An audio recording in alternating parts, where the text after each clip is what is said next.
So the last time that we had a look at the Xbox Series X was a bit of a playthrough of the 120 FPS mode, and as a PC gamer I really didn't know what to expect here with the new consoles, but honestly it was not bad at all. In my opinion, it's probably the most exciting thing about the PS5 and the new Xbox Series X and Series S. Being able to drive a high frame rate, responsive and somewhat competitive experience in some games, yet from such an affordable compact gaming machine, that to me is really interesting. Today though, we're going to give it another shot because a few months have passed since that first impressions video and a lot more games now support the 120Hz mode. Before we dive in though, we'll take a quick look at the setup that I'll be using. Now I've mentioned before, but you don't actually need an HDMI 2.1 display to take advantage of the 120Hz mode on the new consoles. Since most games lower the rendering resolution to make 120 FPS actually possible in the first place, that means that most of the time you can get away with an HDMI 2.0 connection, which most modern high refresh rate gaming monitors do have. There are a few games out there though that do actually run at the full 4K 120Hz, believe it or not, or pretty close to it,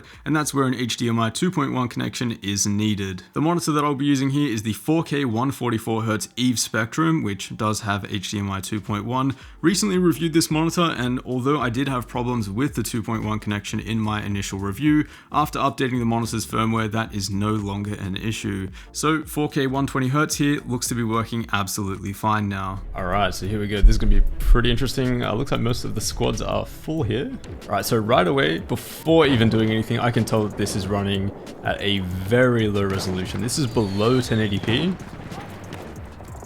It does look very soft. Wow.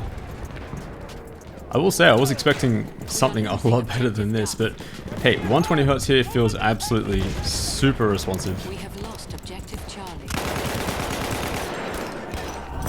Okay, I should probably learn the inputs here. Alright, that's grenade. Okay, that's good. Alright, we need to change the sensitivity. This is pretty hard. Let's lower that to like 20. Alright, so the drop in quality, on first impressions it was really bad. You do get used to it fairly quickly and it's not horrible. But yeah, 120Hz feels like 120Hz. Feels completely locked. I can't feel any frame drops at all. And after looking at some benchmarks online, it does look like it's running at 120 FPS completely locked. We're going to lower the motion blur as well. Aegis field of view on. Alright.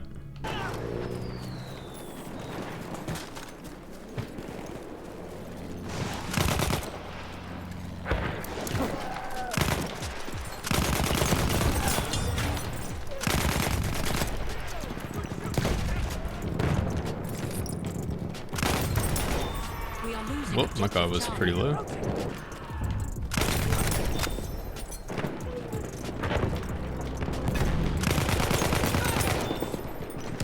So yeah, I did say it before, I'll say it again. The quality, you definitely notice the lower quality initially. I would say if you were playing on a 1080p monitor, it would be okay. It would be an okay experience. It's kind of the trade-off you accept to get 120Hz. It feels so responsive. I'd actually be pretty interested to see how this compares to like a 4K, the 4K 60Hz experience, for example. So we might try that afterwards. Playing on a controller, you are restricted with how much, you know, frame drop and screen judder you can notice because you're just limited with how you can move horizontally. Whereas with a mouse and keyboard, you can obviously flick from side to side quite a lot, so frame drops are going to be a lot more noticeable. There are a couple of dudes camping just up there. They haven't moved the entire game. Oh, I thought I was going to take down that guy as well. Oh, just couldn't turn fast enough. You know what, let's try and ramp up the sensitivity a little bit more. Okay, that's good. And even still ramping up the controller sensitivity. So if you're someone who likes to play on a high sensitivity, 120Hz feels great, absolutely great. Not sure if PC is like this as well, or maybe I've just been playing a bit too much Apex Legends lately, but the time to kill in Battlefield 1 is brutally short. I feel like people are dying instantly, and that I'm dying instantly. So first impressions of Battlefield 1 120 Hz, yeah, not bad. I mean, as someone who comes from 240 Hz gaming and PC gaming, whatever, it feels good. It feels to the point where you can't notice any frame drops or screen judder or anything like that. And part of that is due to the limits that are imposed by using a controller. So just to kind of refresh my memory a little bit, I do want to see how 60 Hz plays out. Alright, so jumping in here at 60 Hz, it's a different map, but I know how this map should look, and it's a massive difference. Like 120 Hz, it's below 1080p, you can tell right away. Of course, the downside of that though is the lower refresh rate, which you do notice, again, as I've been commenting, the limits that are imposed by a controller, you can only turn so fast, so it's only so noticeable. And it really is going to depend on your own controller sensitivity. So if you play a really high controller sensitivity, then it's going to be quite noticeable. I just want to take a look at the differences in field of view here. So default is 75, I believe. And oddly enough, that actually feels worse in terms of the frame rate. So of course it's going to feel worse in terms of field of view and whatnot, but it actually makes the game feel slower, more juddery. Now this game has a default motion blur setting of 50%. Typically I don't want motion blur added in my games, but hey, we'll see. That is the, you know, it's not that noticeable. It does help a little. We'll see how this feels in actual gunfights.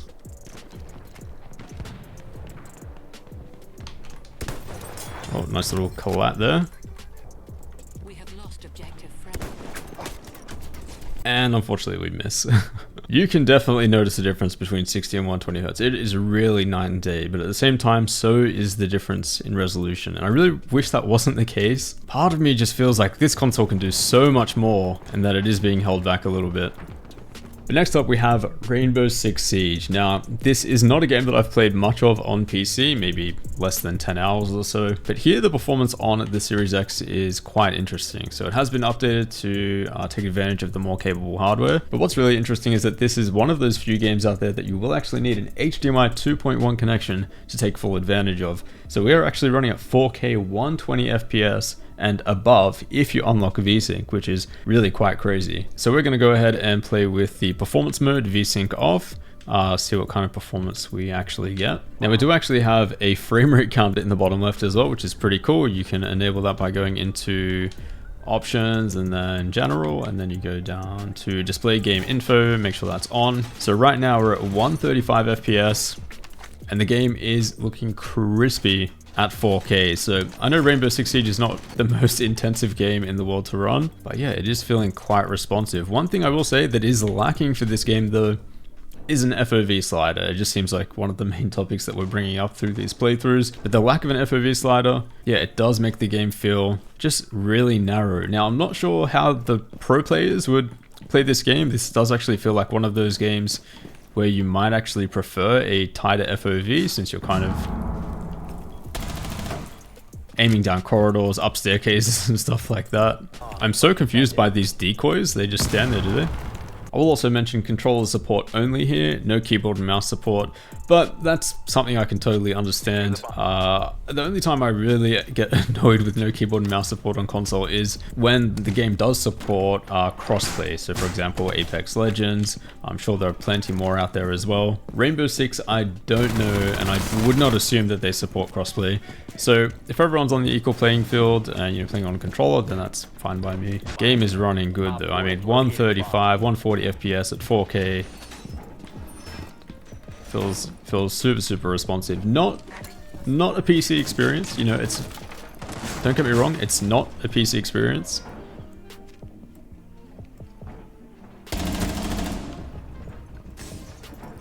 But it's pretty good. Okay.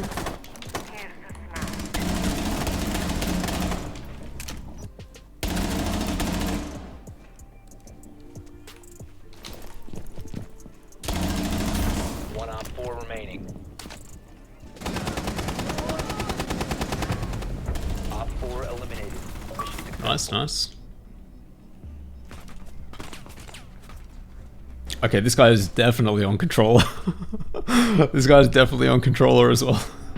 Alright, let's play another round.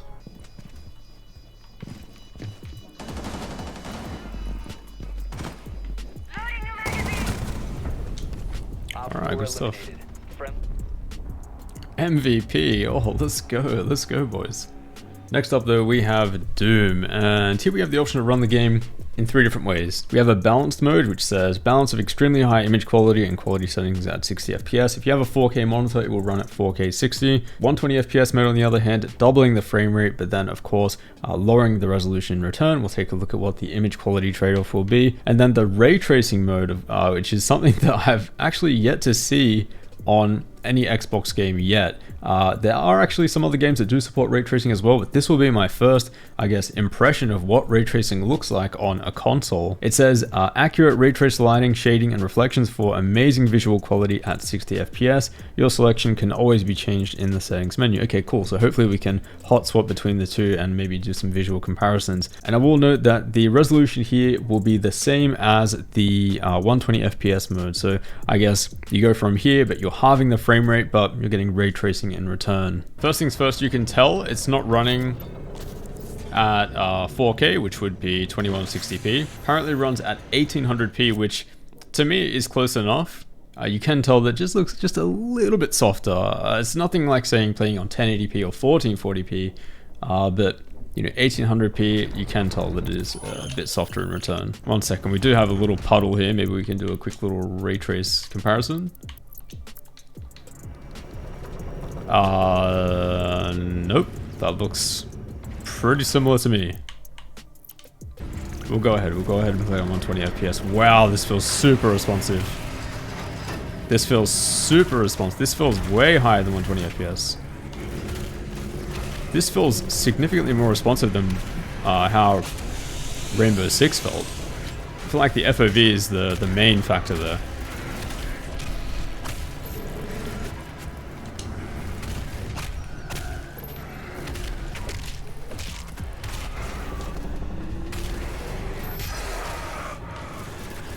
Yeah, this is playing exceptionally well. It's so responsive. I mean, I don't know what else to say. It feels like it's playing above 120 FPS. Yeah, really good performance in Doom. Of course, again, Doom is one of those games. It just plays. It's not demanding. It's a very well optimized game in terms of the graphics for how well it runs. Let's take a look at this scene here. Ray traced. We do have some reflections on the gun here that are emitted from these objects that weren't there in the standard 120 FPS mode. So there is definitely a difference, but whether you're actually going to pick up on that difference is up to you. 120 FPS, the immersion trade-off, I would much rather play on 120 FPS. Inputs just feel instant. They really feel so quick. What I do want to compare though is the native 4K mode at 60 FPS. So this is the native 4K mode. Okay, it does look sharper. It does look sharper, especially when if you're close to your monitor, you can see all the fine detail and granularity in these chains, in these windows here. That can be appreciated. But again, the trade-off to halve your frame rate going from 120 FPS to 60 FPS, nah, the 120 FPS mode is by far the best way to play this game. Yeah, it is rock solid. I mean, even with ray tracing off, the reflection maps in the game, they already look accurate. Of course, screen space reflections, when you kind of cut them off the screen, the reflections disappear. But how often are you actually doing those comparisons in game? You just don't notice them. I am curious to see though. Let's flick ray tracing on. Oh yeah, you can, okay, you notice the difference. In puddles, and with the gunshots, yeah, okay, with the plasma orb things, there is a difference. But the frame rate trade-off it's really bad. Alright, so Doom Eternal, probably one of the best games that I've played on the Series X, to be honest. Part of that is due to the game not being that hard to run in the first place. And although ray tracing, it's not my preferred way to play, I'll say, it is pretty cool to see it included. At the very least, as a bit of a demo, it's cool to see and do some comparisons here and there. But man, 120 FPS, that is definitely the way to play. So after a second playthrough on the Xbox Series X, it is really good to see a lot more games actually supporting the 120Hz refresh rate. And to be honest, we barely even scratched the surface. We can sit here all day taking a look at the massive list of games that now support the 120Hz mode, a 4K 60 mode, or perhaps even ray tracing as well. At the same time though, in some games I am reminded that this is still just a console, and it will always be that. Some games don't have an FOV slider and never will. Some games have also been very late to see any update at all. Most of the time, games aren't as optimized as Doom Eternal or Rainbow Six Siege, and the developers often leave a little bit of performance on the table just to play it safe. So as much as I want this to be an affordable PC alternative, because let's face it, affordable PCs are very hard to come by in 2021, it's still really far off that mark. And I guess my approach may be a little bit incorrect here. I'm coming from the sweaty PC gamer side of the fence who really wants the Xbox Series X to be as close to the full PC experience as possible, but the reality is it's still really off that mark. Having said all this, the Xbox Series X is still really awesome. It's actually been my own go-to gaming machine for single-player games out in the living room on the OLED display, and personally, that's what I feel it does best. Because one thing is for certain, and that's that they still have quite a lot of performance for the amount of money you pay, and coming from PC gaming, that is something that the PC world is moving away from. So as always, a huge thanks for watching, and I will see you all in the next one.